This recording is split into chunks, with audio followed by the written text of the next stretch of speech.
welcome back. Today I am ready to share our pizza recipe with you. The pizza recipe has just a few ingredients. They're actually very similar to the bread recipe. We have just some yeast, some salt, some sugar, a bit of oil, flour, and hot water. That's it. This recipe we use almost weekly, and we do use it for pizza night because it's so quick. So you can let it rise if you want a puffier crust, or you can just mix it, roll it, put it in the oven, and it tastes great that way too. It's a bit more dense, but that is up to you. So today what I'm going to do is mix my dough. I'm going to go to the park this afternoon, and then we're gonna come home and have pizza for supper. But I'm going to make my dough now and let it rise. But again, you don't have to do that. You can do the whole process in under an hour quickly and just make it and bake it. Or you can make your dough, let it rise, and top it later. I've got my cheese. I shred it. I shred my big Costco block and then put it in the freezer. So I've got my cheese out. It's gonna thaw. And then when I get home from the park this afternoon, that will be ready to just quickly top it and pop it in the oven to bake. So let's get started. Normally you would preheat your oven before you start. I'm not baking mine now, so I'm gonna leave that step, but I'll put it in the instructions below to preheat your oven in case you're making it all at once. We're gonna mix together our dry ingredients and then add our wet ingredients. We're gonna start with 3 cups of all-purpose flour. If you want to add whole wheat, I have done it where I add 1 cup of whole wheat and 2 cups of all-purpose.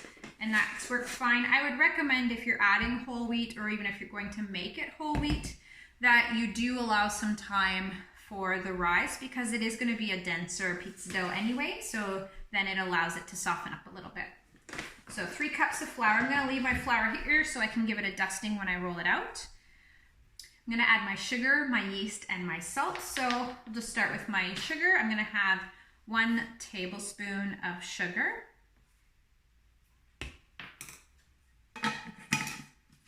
1 teaspoon of salt,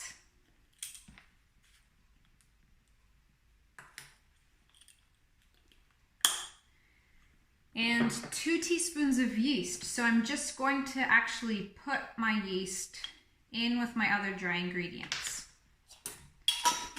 Give that a little stir.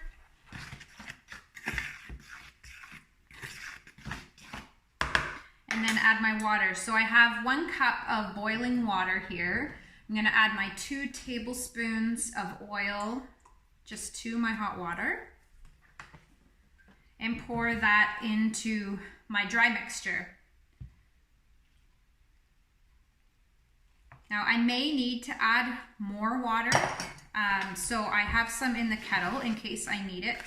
Typically, whenever I've made this recipe, I've always needed to add more water, but I don't want to start with it too wet. I'd rather have it dry and be able to add more water. So I wouldn't add it right away because I want it to come together nicely and not be too sticky, or I'm going to have to add more flour and keep going. So I'm just going to grab a little bit more boiling water and mix that and then dump it onto the table.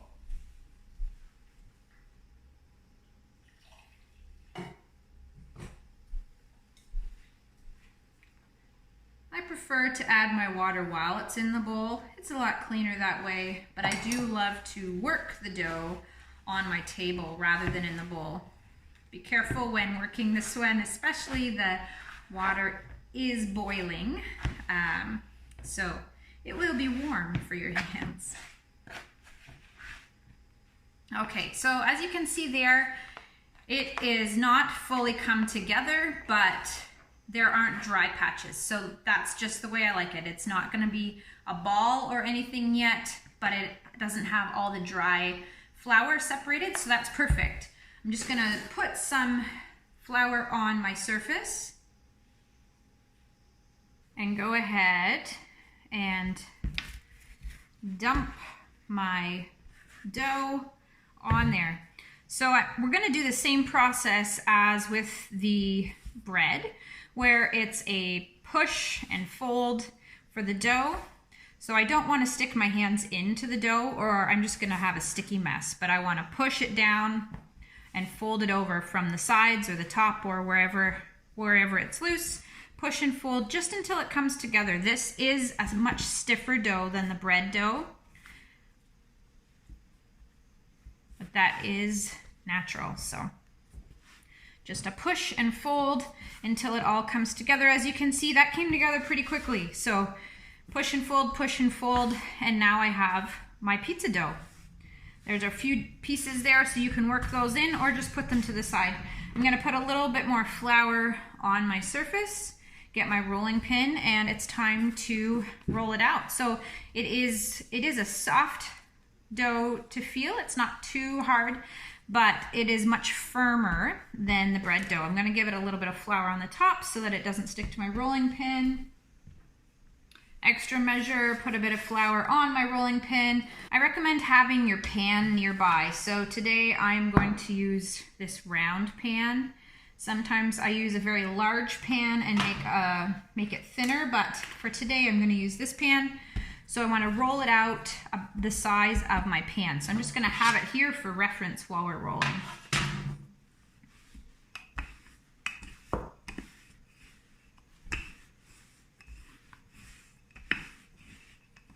We've got a couple of rolling pins in our house. One was given to me, and this one I've had around for a very long time.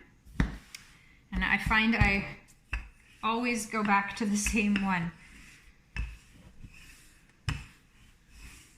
So if there are any spots that are sticky, don't be afraid to just take a little flour, put it on the sticky spot, and continue. I like to make sure I flip it every now and then so that I am confident there isn't anything sticking on the bottom as well. And I like to make my dough a little bit bigger than my pan so that I can have a crust.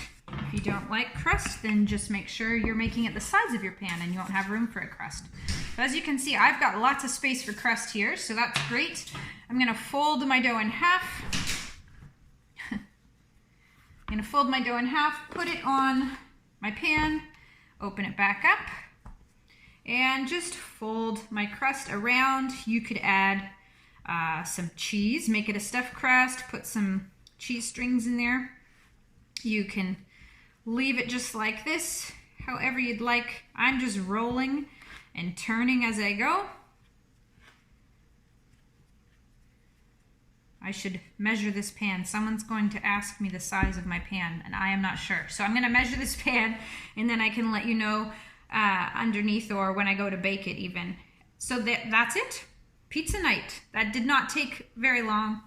From start to finish, we have done this in less than 10 minutes. If I had my toppings ready, I could put them on, bake that, and it would be ready in 15 minutes. So that would be under 30 minutes from start to finish for a homemade pizza. However, I am not eating this for lunch. I'm gonna eat it this evening. So I'm just gonna let it rest. It should rise a little bit while I do that, but it's okay if you wanna bake it right away as well. I will show you later what the final result looks like. We are back from the park. My dough has been sitting for quite a few hours, and I'm just gonna put on some of our toppings. So today I have just made a sauce. I usually just take a can of crushed tomatoes and then add our own seasoning. We add some salt, some pepper, oregano, some parsley, garlic, and onion powder. And that's what we use for spaghetti, for pizza sauce. Just make that, I put it in a little container here and works out well. And some pepperoni or cheese. So the debate is, does the pepperoni go on the top or the bottom? I'm gonna put a little bit of cheese on, some pepperoni, and then sprinkle a little bit more cheese on top.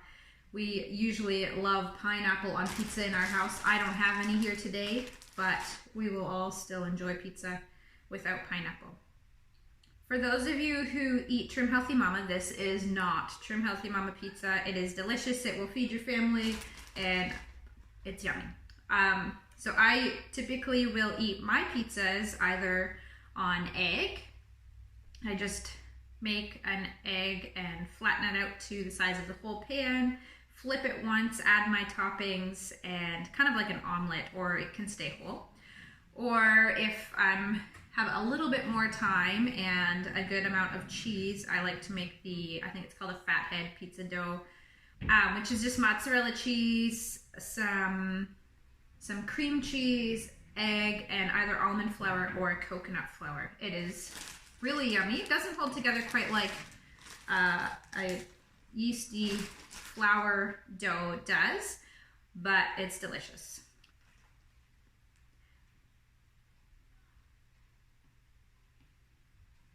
And that is it. That took just a couple of minutes. Add that onto our 10 minutes of prep this morning, plus maybe 3 or 4 minutes here. If you have a lot of toppings and they're not prepared, that might take a little extra time. And it's going to go into the oven for about 15 to 17 minutes. Now, the thicker your crust, you may need it to cook a little longer, but just keep an eye on it after 15 minutes and we'll see how it turns out. It's been 17 minutes at 4:25. And it's ready. And there you have it. Quick and easy pizza. So if you watched this whole thing, you were probably thinking, why didn't she spray her pan or grease her pan? When I bake this pizza right away and don't spray my pan, we don't have problems sticking. And I forgot that when I let it sit and I let it rise, it needs to be greased. So currently having some trouble sticking. So tip, please, if you are letting your pizza rise, probably either way would be a smart idea, but make sure to grease your pan. And then your lovely, delicious pizza can come off. So I'm gonna wrestle this for a few more minutes and see if I can get a couple slices out of it. But that's all for now. See you next time.